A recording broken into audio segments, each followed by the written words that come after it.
Hey everyone, here we go with another episode of the Power of Nine podcast. I'm your host, Erin Eggert. Today's guest enlightens individuals about their instinctive talents and helps build their world around who they truly are. Please welcome my friend, Erin Werde. Erin, welcome to the show. Hi, Erin. Thank you for having me today. Cannot wait to be here. So glad to be here. You are my first other Erin guest, and your name is spelled the correct way.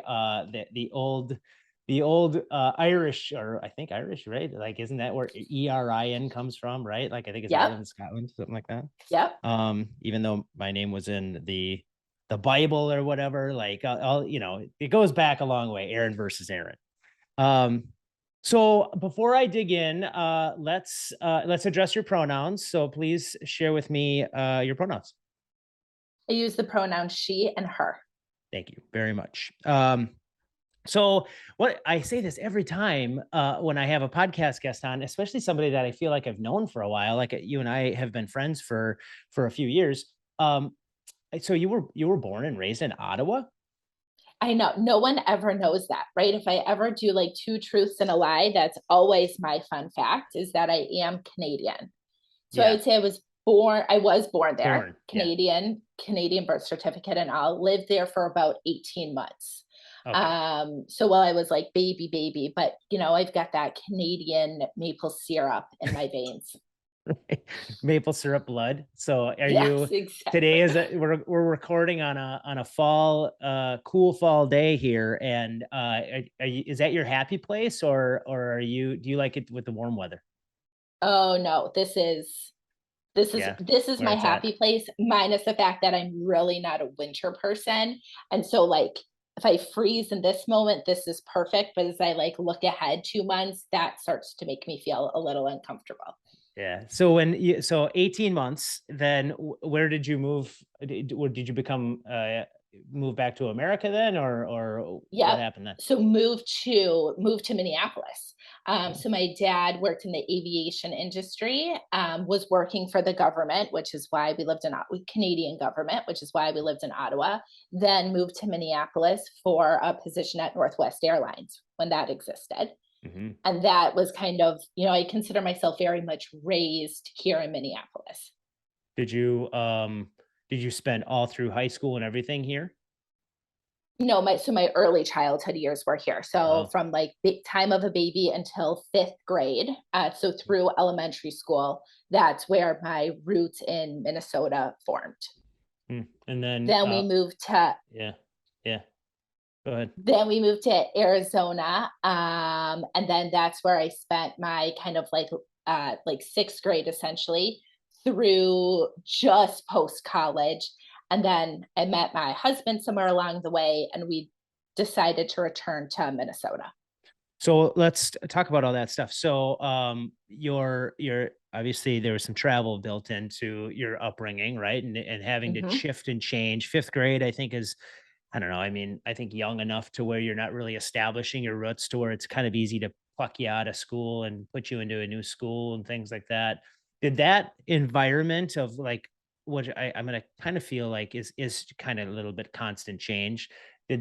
How do you think that affected you in your upbringing? And I think you have a brother, right? So you and your brother. Yep. Yeah. So, I was joking with you beforehand that this is my therapy for the week. I think where I was really fortunate, I think, is that in 6th grade in Arizona was still considered elementary school. And so I think it would have been a much harder transition if it was right into middle school. But I had a set class, I had set friends, I had honestly that set structure that was fairly seamless, that I think even if that transition happened a year later, that would have been really rough. Yeah. What about you? I think your brother's younger, right? So how about that? Yep. Did that have a little bit easier of an effect on your brother just because he was that much younger? I think so. And what else I think is interesting is that I've now chosen to live in Minnesota and he has still remained in Arizona. Right. So I felt like those like early childhood years were like really formative for me, where I established some like close relationships that I still have today. And he wasn't quite there yet. Right. We moved when he was in 2nd grade. And so like Arizona really became the hub of his upbringing.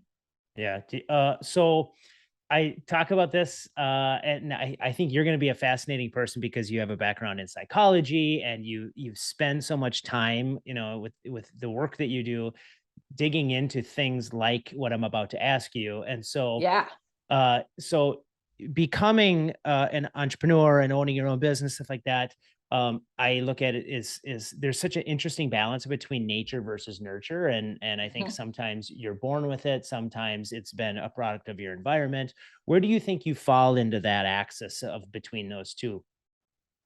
Yeah, so this is fascinating because it so closely ties into the work that I do. Hmm. Hmm. So the work that I do when I'm, not facilitating for C9 is all based in Kolbe, which is all based on instinct.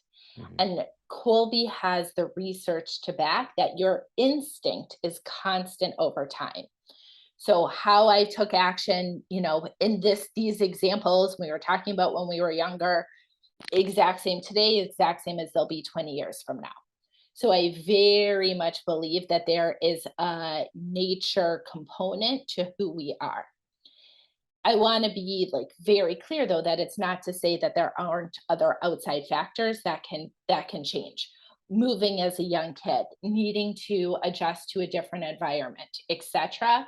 I think that those things are all crucial to kind of who I become today, who my relationships are, etc. But I I think that there is still this constant instinctive component as well. So I want to dig into this a little bit, and we're going to talk about Yes, more totally.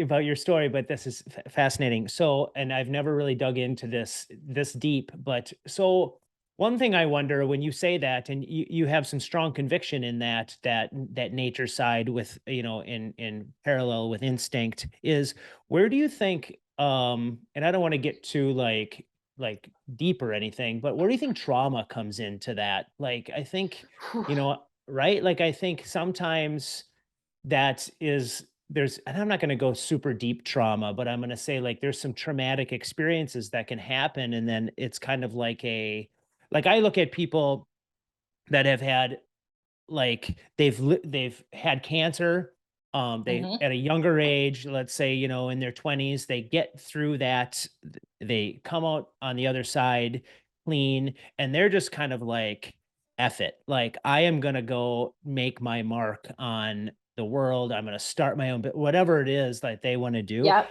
and that may not have ever been in them if they didn't have that traumatic experience. Where do dig into that with me. Okay, so it's an excellent point, right? It's an excellent question, and I want to be very sensitive to people that have gone through truly traumatic events.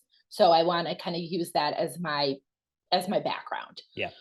What I believe to be true is that when you are going through a traumatic event, your that instinct, that nature component is going to be a little bit out of whack because you're going to be going through a serious transition in your world.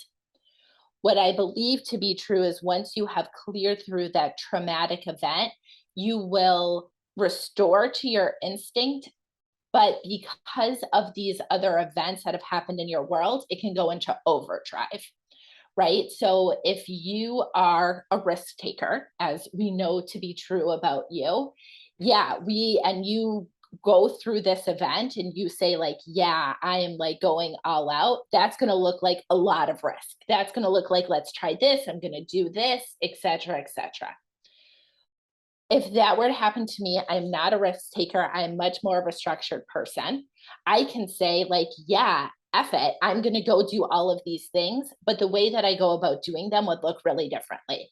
I may sit down with my calendar and plan out international trips for the whole next year. Yeah. I may sit down with my calendar and like make a list of the things that it looks that make that true bucket list, right? Or make that true list of things where it's like, Mhm. I'm going to do this and this and this. I still think that we could share that mentality of, I just came through this, I've got to live big now. But how we go about it is, I truly believe, is going to look really different. Yeah. All right. That so Feel I free to do push that's a back. I love no, this. I no, I actually think that's a great so you I think you responded to that based on education and and data and experience of what you've probably seen. So I'm not gonna obviously I'm not gonna dig Yeah, into that no, too that deep. But I do think like because I think the point that you made was there kind of towards the end is that it's just going to look a little different based on what Mhm, your instincts are, but those instincts at the deepest core are just are who you are, and it's totally. just going to form it a little bit different. So that I think is probably the best point that was made out of all of that. So I'm with you 100% on that. Okay. Okay. Maybe we'll get back to that. Maybe we won't. So what was your jam as you were growing up? What were you into? Sports, education, like let's talk about high school times. Yeah. So, put modestly, I feel like I was an overachiever in a lot of ways. Sports, definitely not my thing. To this day, aren't my thing. My husband and I joke that we're 100% only going to raise indoor kids. Like, that's just all we know. Like chess club, mathletes, wear style. Yeah. Um, but I was involved in a lot of clubs. My Jewish identity growing up was really significant to me, so I was involved in Jewish youth groups. I babysat. I had like just an incredible like babysitting. I don't know what you want to call it, side hustle, gig, Yeah. Right. Yeah. etc. And I was a really good student, and so those were the things that very much filled my days and like filled my cup. Right, like they were very fulfilling to me all through high school. The none of that shocks me, by the way. Yeah, Like totally. you are you are like whip smart and I've known that since like day one since I met you, Thank but you. so that none of that surprises me. So you alluded to the leaning into your Jewish faith when you were younger and being a part Mhm. of different groups, stuff like that. So when you were growing up in Scottsdale, I know Minneapolis Yep. has a great Jewish contingency here, and a great community of people. Is it the same-ish in Scottsdale or? So it's an excellent question. Not really, right? So one of Mm, the things that makes this Jewish community especially strong is that it's generational, right? So people's grandparents were friends, their parents were mm, friends. Now our cohort as peers are friends, our kids are growing up. And that's honestly one of the things that drew me back here, which we'll get to in my journey. mhm. But in Scottsdale, it's a very transient community, and very maybe transient isn't a great word. Transplant is probably a better word. So, especially when I was growing up there, like 20 years ago, nobody or very, very, very few people were actually from there. They were like me, right? They moved to Arizona for one reason or another. And so it was a time to kind of form those relationships. The synagogue was newer, the community as a whole was newer. And so it has a very different feel there. Mhm. Um, as a very different feel there. And we'll get back to how you came back to Minnesota, but so you chose to then go to University of Arizona. Why? So I think obviously if you're living in that state, you have two amazing, there's probably other, I know Grand Canyon University and there's a lot of other universities that are great and all that other stuff, but the two major ones of you are U of A and then ASU. Correct. Why did you choose U of A over ASU? Yeah. So, if I'm being really honest, I feel like the college search process was one thing that I did growing up that if I could go back, I would do it differently. Hmm, So, honestly, I applied to U of A. I knew I wanted to be a little further away from home. U of A is about an hour and a half from where I was living. And I applied, and U of A sent me this letter that said, "We'd love to have you, and we're going to pay you to go to school here, and we're going to pay for your tuition." And I was pretty much like done with my college search process at that point, right. right? I went to school for free. And so it was really hard to turn that down. Um, and that was where my college search started and stopped. What did you get your undergrad in? Psychology. And did you, when you went into college, was that you were prepared for as you were going from a senior in high school into being a freshman in college to be to go for psychology? If I really think back to that time, I feel like it was kind of like a safe space, right? Like a Mm, safe major. I was interested. I was interested in humans and how humans operate and why humans make the decisions that they do. But I also don't think that at that point I had really thought about other lines of work, right? I was just kind of like, okay, this is interesting, so I'm going to do this. Um, yeah, I could like go on this like whole Yeah. philosophical bandwagon about like how we don't prepare high school students for what's next and all this kind of stuff. But it felt like a really safe space to pursue. That's and if anybody wants to go back to listen to your husband's podcast episode, he Yep. does actually talk about the education system and Yep. preparing kids for college. So we don't have to dig into that. He said enough, which I'm sure mirrors your sentiments probably as well. And because I know you both are kind of are aligned on that stuff. So you went and you came back to the University of Minnesota. You got your master's in social work and public policy. Now, Yep. what experiences in at U of A made you decide that you wanted to go down that path during that period of time? Yeah. So honestly, I think that it was more not totally finding my footing in Arizona. So you've talked about Skylar a few times. So Skylar and I were already together during this time. We went through college together. Um, it was a, it was like a good time, but I don't think it was really our people. I don't think it was really our place Mhm. for what he wanted to do, what he thought he wanted to do. Somebody suggested that he look at the University of Minnesota. I think I always had this drive to get back to Minnesota. And then when I started looking at the U of M website and found a program that was like really interesting for me, that was it was partially academic, but I think the draw to get back here was really more social than anything else. When did you and Skylar start dating? After our freshman year You did. of And yeah, yeah, of of college. college, right? And how Yeah, I think I know the story because he told it on the podcast, but how did you two meet? we met through the youth group. Oh, you did. Okay. So we met each other in high school through the Jewish youth group. So we had known each other, high school trials and tribulations, the love Right. story, etc. The world didn't align until just after our freshman year of college. And didn't you two both do some volunteering for a camp here and you would come up here in the summertime? That's I think I exactly remember it. that, right? Yeah. Yep, Yeah. you're So good. there's a So lot of that connection there through that period of time.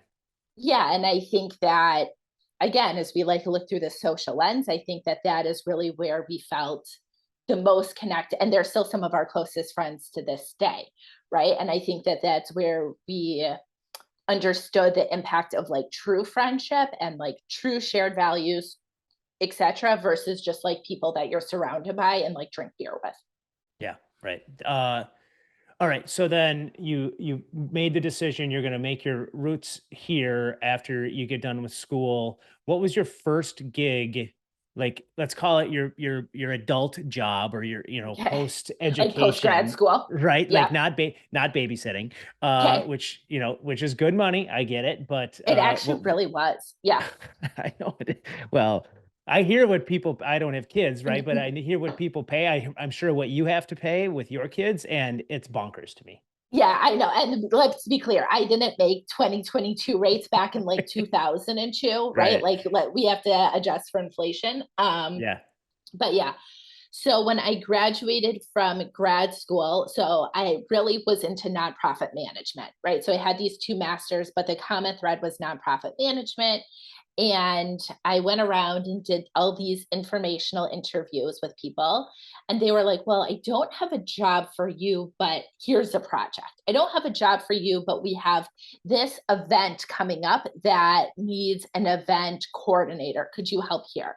I don't have a job for you, but this silent auction needs to be managed by somebody that isn't just a volunteer. Can you help here?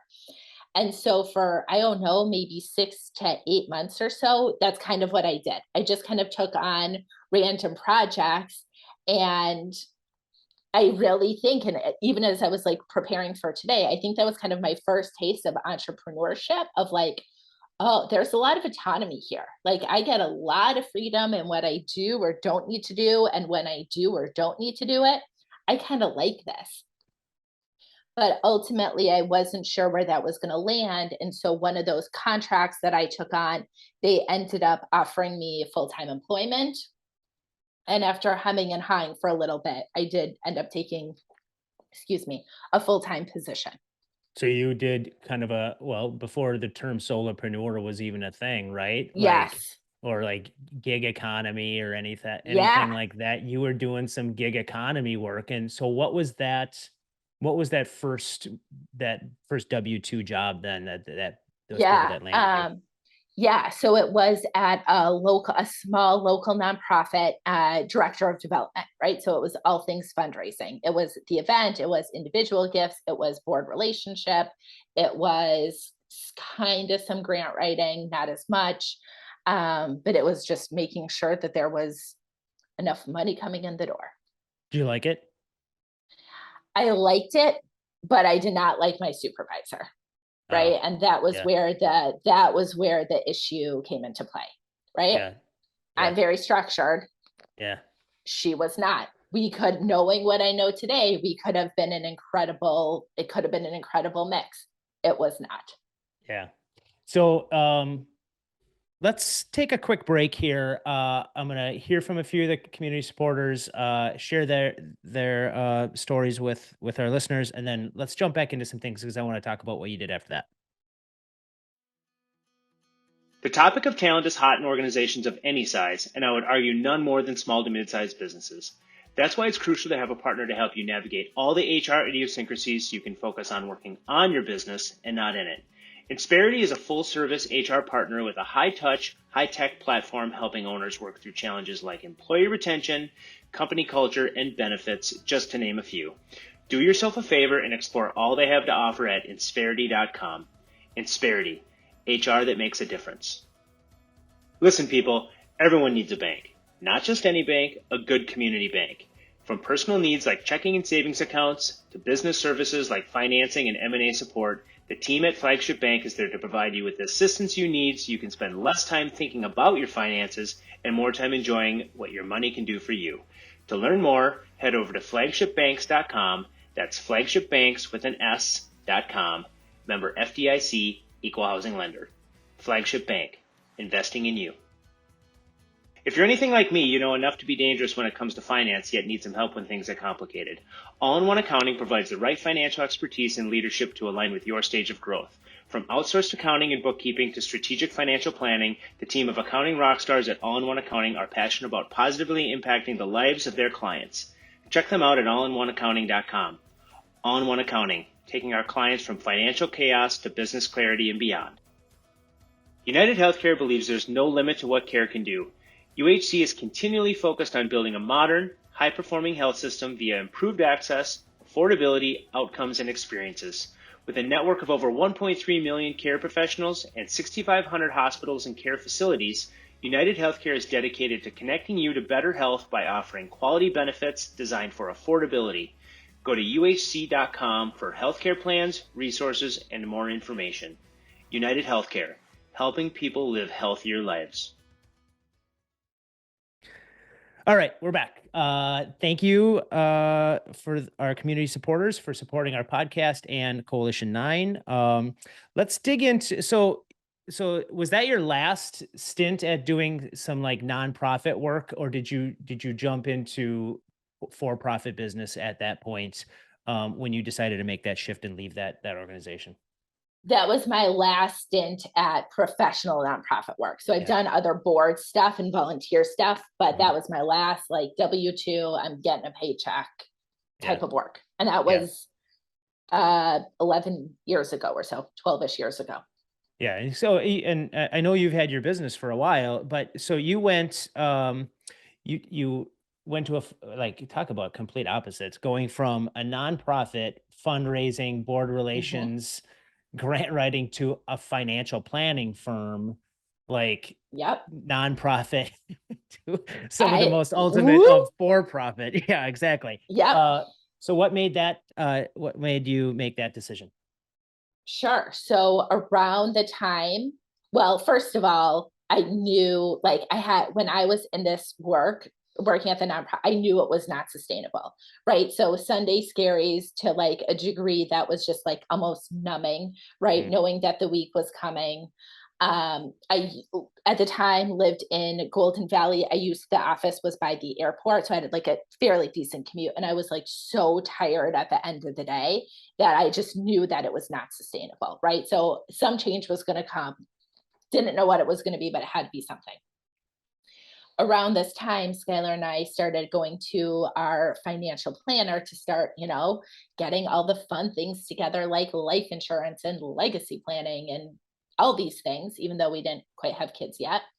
But part of his process is that he gives everybody Kolbe as a way to understand how to communicate with them, how they problem solve, how they make decisions, etc. And I took my Kolbe and I was like, huh, that's pretty cool. Like mm, I felt a true sense of relief, of like, no wonder why I'm so structured. No wonder it's so hard for me when the plan changes, etc.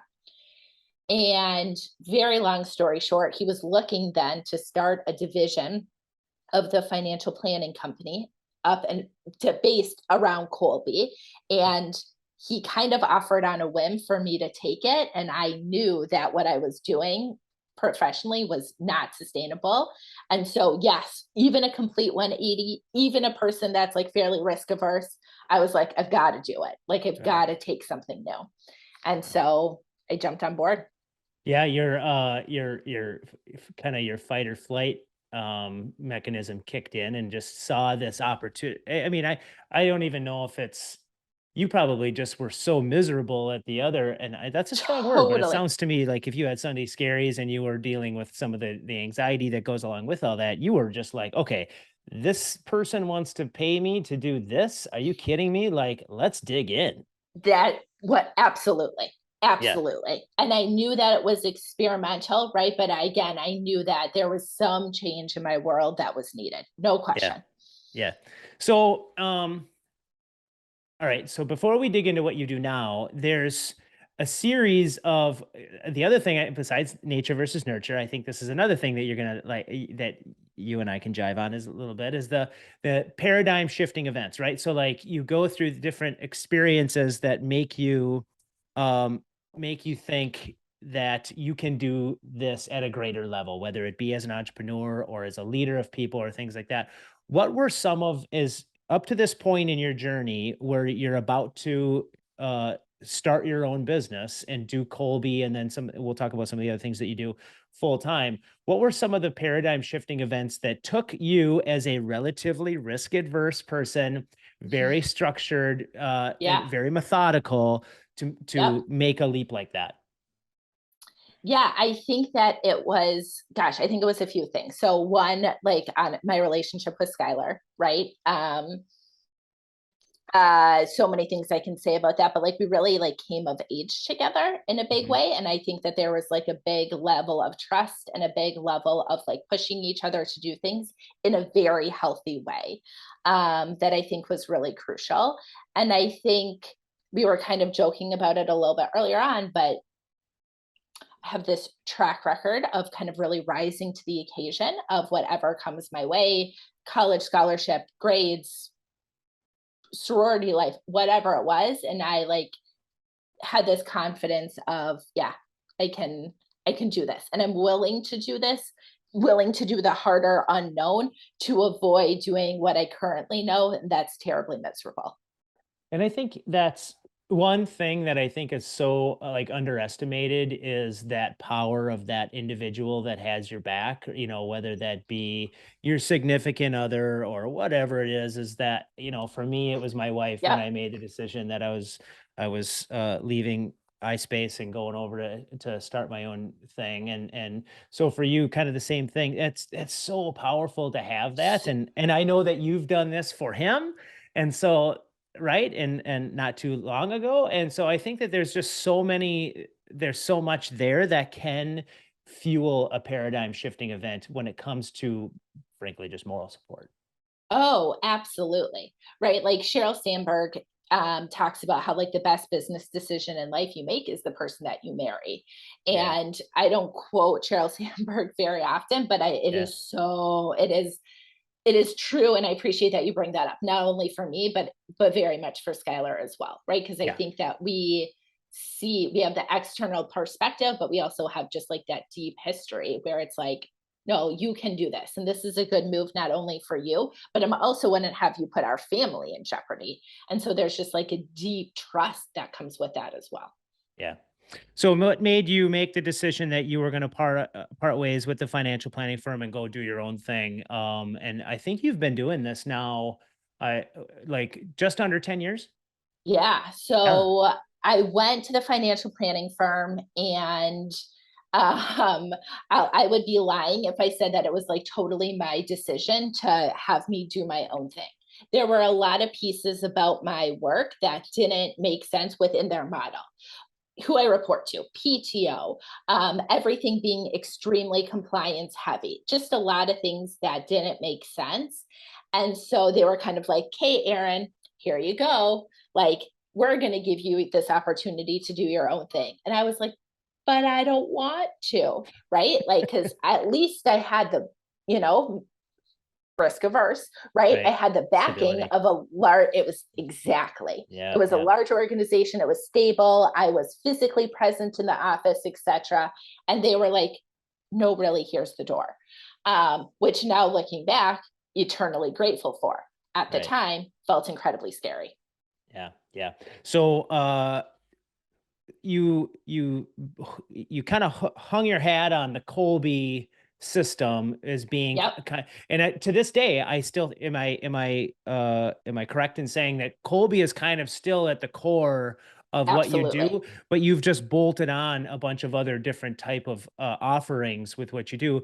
Yep. This is your opportunity to talk about what you do now with your business, which is exactly what we talked about in the opening. The name of your business is the Instinctive Advantage. And so you've really dug into that term. So talk about what you do and how you help your clients.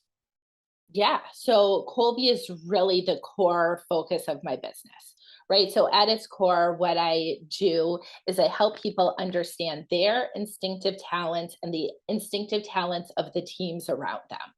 Because this is always the undertone. This is always kind of known. It's oftentimes what is causing team members to get frustrated or to have some level of conflict. But if we unpack the layers and understand it and turn it into areas of synergy, wildly different, right? Then we know that instead of getting really frustrated with Aaron Eggert because he does everything at the last minute, I know when I'm at a bind. Yeah, exactly. Yeah, I right. know when I'm at a bind and the last minute I need a content idea because my content has totally changed. I'm calling you.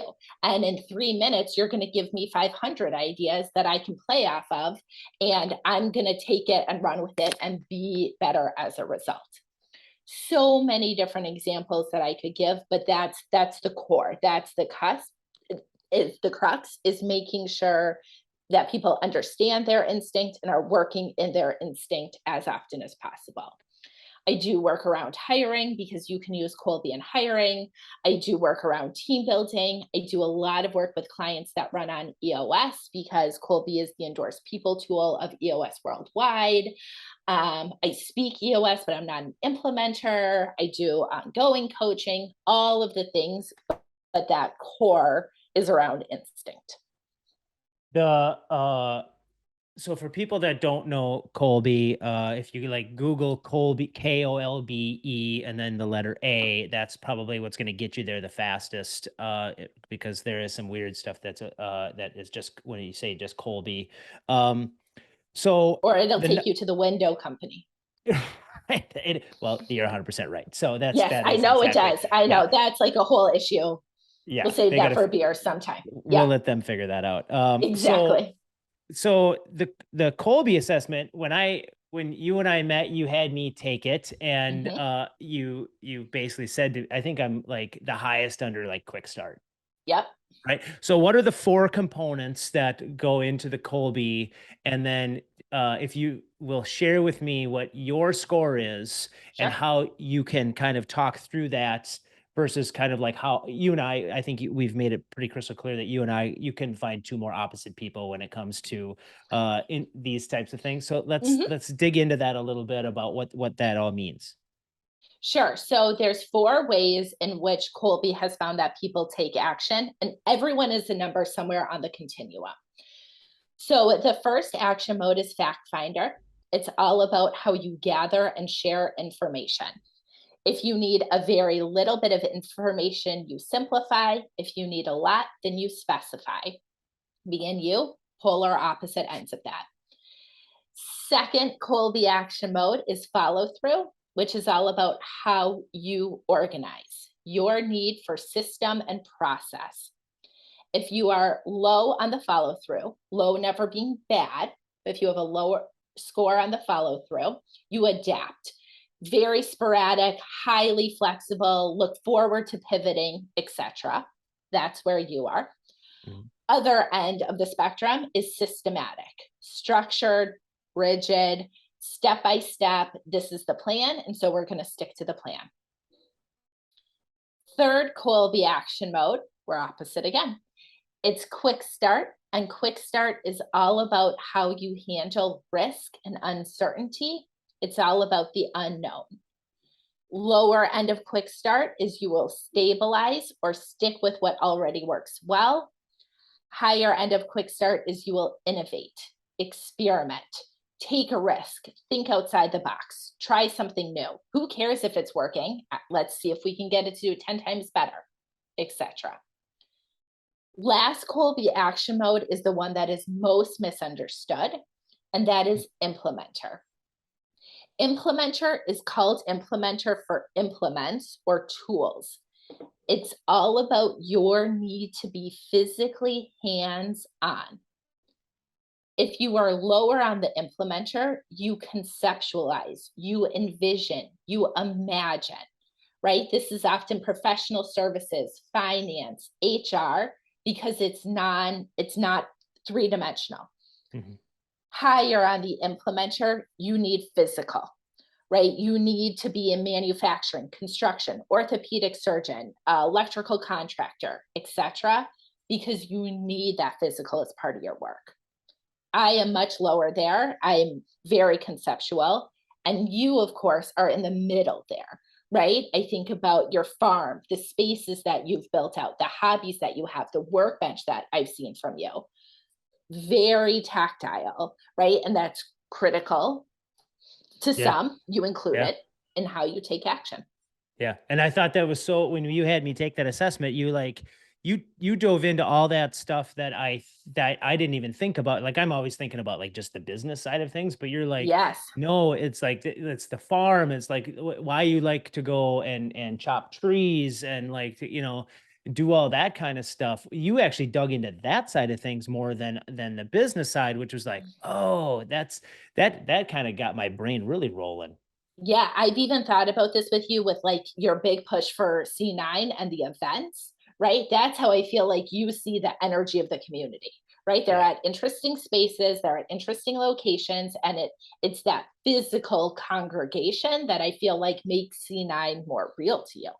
Yeah, yeah, yeah, 100%. So and you are tell me your numbers out of those four. Sure. Do So you I'm yep, 7832.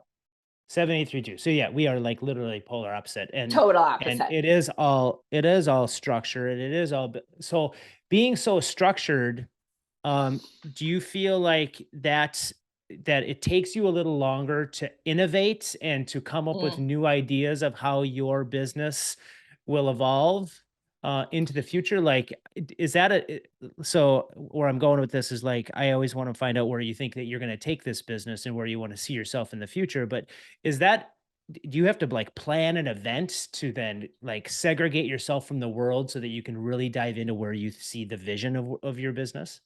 So, such an excellent question. And like from a Colby perspective, where I see that is not only in my need for a plan, but also I'll stabilize when it comes to taking a risk. Right. Mm, And I've been able to step outside myself and see this in myself, but don't know if I have like the right like kind of formidable event to have shifted course. So case in point, my business has grown year after year. Have I made incremental changes, gotten an EA, partnered with different people, etc. over time? Absolutely. But is the core of my business the same year after year? It has been.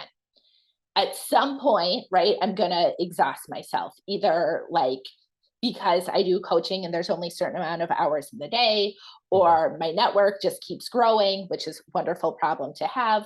But at some point, I know that there's going to need to be a shift, but I don't think it's hard for me to get ahead of that. Right. And I don't think I've had that transformative event yet, that client I can't handle or whatever it is to cause myself to make that change. And so this is, I'm using my hands for those that can't see me, but I've continued to go like slow and steady path, right? If you think tortoise in the hare, I'm the tortoise. And I think that there's a lot to be said about that, because that creates, again, going back to what your family dynamic is, because then, like Skylar's working at a solar energy, I'm going to call it still kind of startup, right? Like there's just totally, and let him get, because I think it's hard in a family environment to have so much risk happening on both sides of the things, to where you're actually creating that stability of things, and that allows for some risk taking on the other side of things, where that might come and go in 3 years, where you might take more risks, and have the ability to do it because there's some more stability on the other side. Well, and I think if you look, and I agree with you that that is very much our reality. If you look at it from the outside, you would probably think it would be different, right? I'm the business owner, so I have the opportunity to take more risk. He works for somebody else, less risk. But because of a variety of reasons, I am the instinct included. Like I have been more slow and steady. He has taken on more risky roles. And also, right, like I also like to be really honest with the fact too that we've got 2 young kids, and so apparently someone's got to take care of them. Yeah, right. And I think that's always we talk about this in all of our Coalition 9 sessions and stuff like that. Like that blending of life and business and all that other stuff plays such a huge role in where you're at and where you want to go. So I always like to talk about like family. So we've talked about Skylar a bunch. So Skylar's a Coalition 9 member. I've known him just at like maybe 6 months longer than I've known you. So I feel like I'm almost like part of the family in a little weird way. Right. And you're more than welcome. Come on in. Right. We're all friends. So, and then you have 2 kids. Yes. We have 2 boys, just turned 6, just turned 3. How's that? 6 and 3. I mean, it's just a lot, right? Like sometimes from like the external perspective, I'm like, you cannot imagine how much like 2 little humans need. And like sometimes I even forget like how much 2 little humans need. And then they come like barreling in the door at the end of the day, and they just need a lot. And to be fair to them, they're 6 and 3. But I think that is, as I look through part of my journey as well, they take, as they well should, but they take, and they're in full-time kindergarten daycare programs, they still require quite a bit. Yeah. Well, you guys do a great job with your kids. Your kids are adorable. You were out to our farm last year for Harvest Fest, and so I think there's a lot to be said about all that when you have 2 professional, especially business owner and significant leader within an organization, and then still keeping your shit together at home. Kudos to you. Thank you. Okay. I want to make sure that people know how to get a hold of you. So I'm going to talk about that at the end. We're going to take another quick break. We're going to share some community supporters with our listeners, and then we're going to be back in just a minute. When you think of a typical CPA firm, you probably think of tax planning. Well, that just scratches the surface of what Boulay offers their clients. By providing smart, in-depth thinking from experts in accounting, audit, tax, and business consulting, they know what it takes to achieve financial success. Whether it's protecting your business, building your wealth, or securing your future, you can count on Boulay to go beyond addressing just financial matters and providing you with tailor-made, workable solutions. Learn about all they have to offer at BoulayGroup.com. Boulay, helping you get there. If you're an entrepreneur or married to one, you likely have a shared vision on your future, but there's uncertainty on how to get there.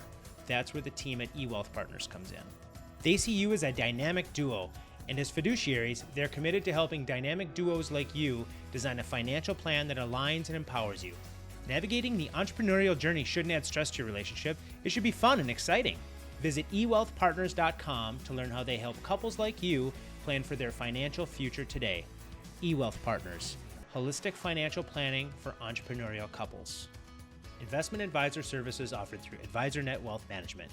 eWealth Partners and AdvisorNet Wealth Management are not affiliated. If you're a business owner wanting to save money on your overall real estate costs, I want you to give Carlson Partners a call. The team will help minimize your risk exposure and help you leverage the market to see maximized benefits to your next lease, purchase, or disposition. They've advocated and negotiated for hundreds of companies and saved millions of dollars in real estate expenses. With over 75 years of experience representing business owners, let them help you save time and money on your next real estate negotiation. Visit carlsonpartnersllc.com to learn more. Regardless if you're a startup just figuring things out or a medium-sized organization with a full team, having a legal partner by your side is crucial. Seiler Law is fiercely loyal to their clients and are passionate about removing headaches and roadblocks that can pop up during the growth of your business. Whether you need general outside counsel, are planning a business transaction, or even need someone to help guide you through the estate planning process, the team at Seiler Law are the advocates for you. Visit seilerlaw.com to learn more. Seiler Law, where experience meets pragmatism. All right, we're back. Now is the fun part. 9 questions. Okay, this is the part that I've been most worried about. Well, I know that. And exactly, because I don't know what's coming. Right. Exactly. And this is the part that I just absolutely love. And so I'm like, yeah, over here. and I think you would be impressed with what I have. When I plan for a podcast, I think you would be impressed because I do put together like an agenda. I made you do like a prep form. So like all of this stuff, right? I did create some systems and processes around this. However, I want to throw a little bit of a curveball at you. When was the last time you listened to Skylar's podcast episode? Oh, like when it came out? When it came out, yeah. Good. That's what the answer I wanted to hear. So basically what I did is I basically just copy and pasted the 9 questions that I asked Skylar. And I'm going to ask you the same exact, I'm going to ask you the same exact questions. And so this will be fun. So those of you that are listening, after you listen to Erin's episode, go listen to Skylar's episode. If you want to listen to the whole thing, please do that. If you just want to skip to 9 questions, go for it. But let's hear how they blend or don't. So I'm going to just obviously say, can you confirm that you have no idea what I'm about to ask you?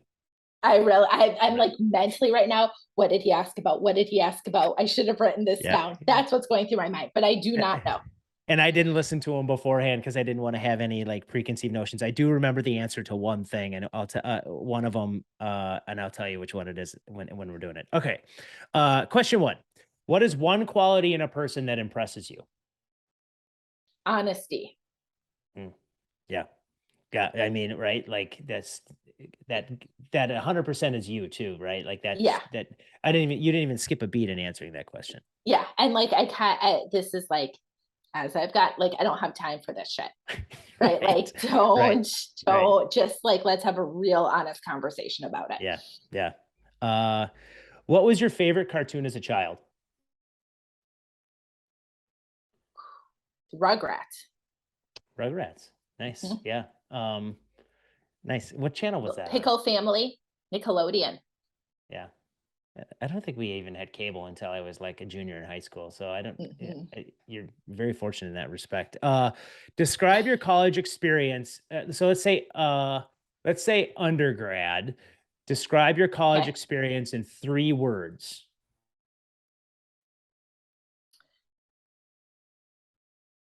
Sorority. Mm-hmm.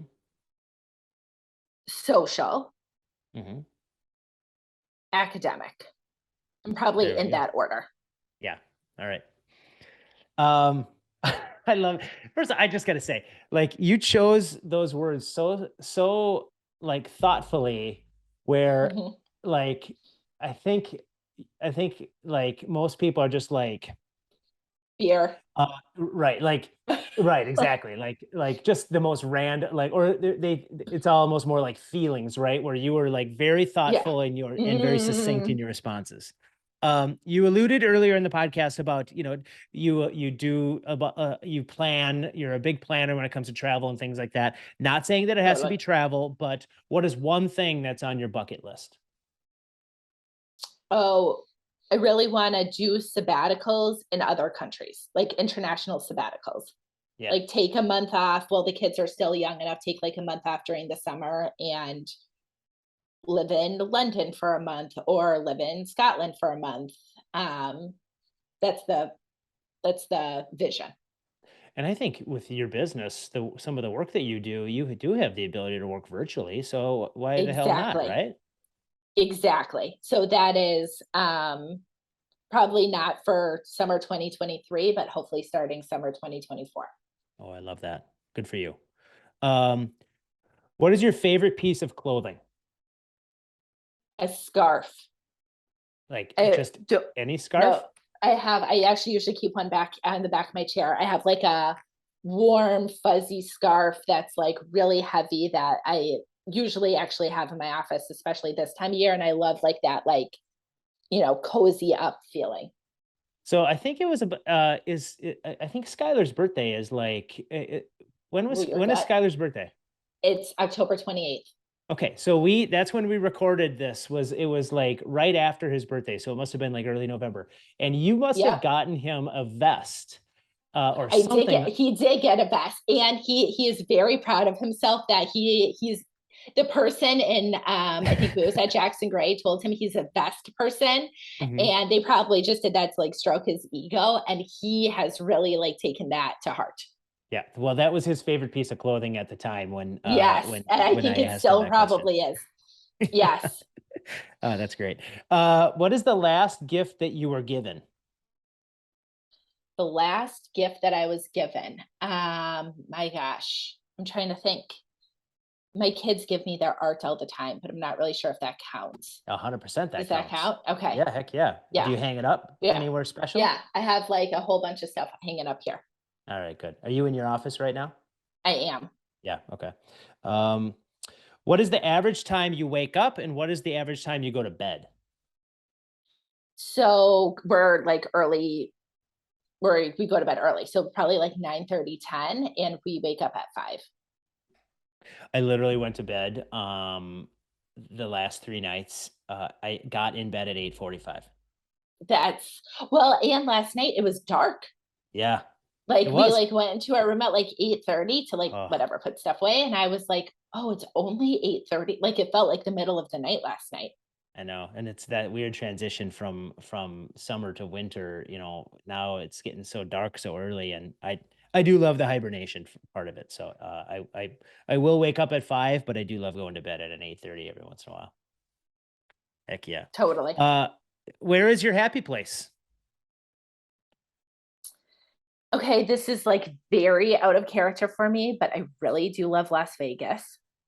Um, Tell me about that. So, I'm a huge fan of Vegas myself. How, you know what? Because it doesn't matter. Just like it, like money, yeah, whatever, calories, whatever, alcohol yeah, consumption, whatever. Like it's just a bubble. It's kind of like the state fair, right? Like we're if you yeah, eat a dozen fried Oreos in life, unhealthy.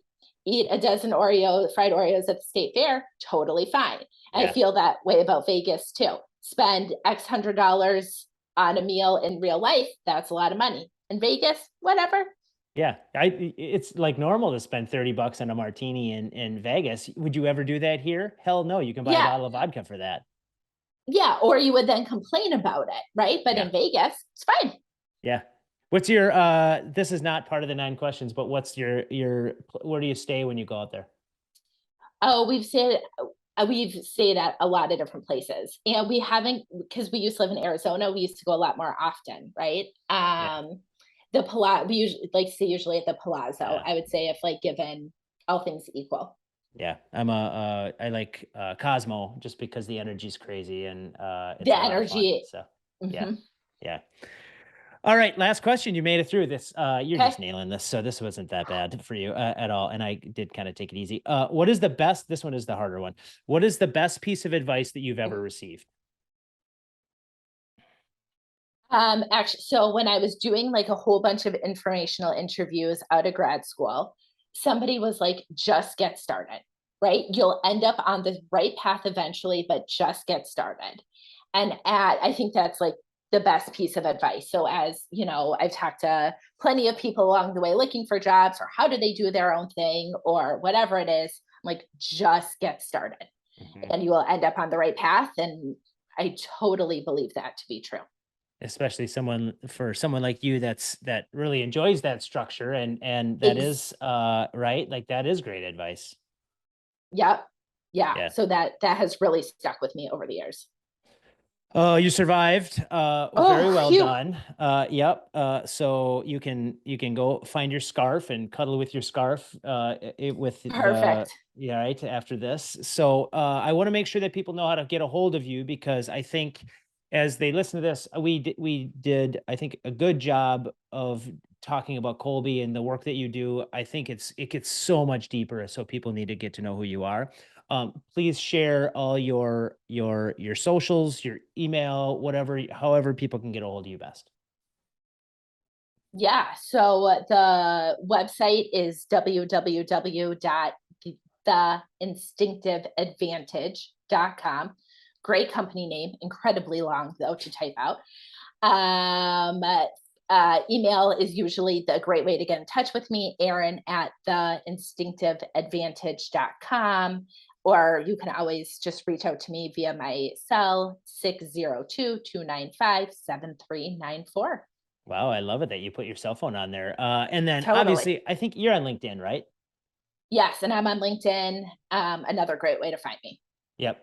Any other social stuff? Are you doing any TikTok videos or anything like that these days? I am not a TikTok videoer. No one wants to see me dance. No one wants to see the inside of my fridge. I love that that's where you went with it. Yeah, Erin, totally. That's what I Erin, think of. you're hilarious. I have such an appreciation for you. I have such appreciation for what you've done Thank to you. help Coalition 9. I'm thrilled that this is an opportunity that I get to share you with people because being that very thoughtful, pragmatic person, marketing is not something that, you love to spend a bunch of time going and tooting your own horn. So screw it. I'm going Totally to do it accurate. for you. So people Thank you. need People need to know you. Everybody that I've referred you to has raved about the work that you do. So I'm so thrilled not only to have you a part of our community, but just our greater community and the good work that you do for leaders and the people that work with them. Thank you. Thank you. Thank you. It is just a pleasure to be part of this community and only good things to come. Yeah. All right. On Okay. behalf of Erin Werde, this has been the Power of Nine podcast. I'm your host, Aaron Eggert, and I want to thank you for the privilege of your time.